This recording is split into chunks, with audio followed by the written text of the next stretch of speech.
Yang selama ini memang dikerjakan dengan pemerintah. Ada MOU dengan berbagai kementerian dan badan pemerintah itu yang kami laporkan. Soal MBG kami sudah jalan di sejumlah titik dan sekarang sedang sangat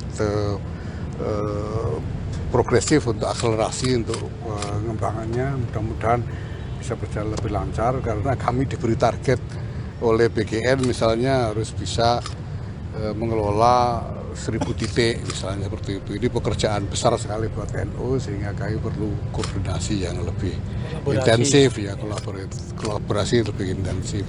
Ada banyak hal yang lain yang juga merupakan kerjasama NU dengan pemerintah seperti untuk gerakan keluarga maslahat NU yang kami mengerjakan jumlah program dari berbagai macam kementerian tadi juga kami laporkan dan Pak Presiden mendukung penuh.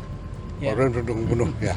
Beliau sangat bahkan mendorong supaya NU lebih kuat dalam mempererat kerjasama dengan pemerintah dan dalam melaksanakan berbagai macam program strategis dari pemerintah. Ngomongin soal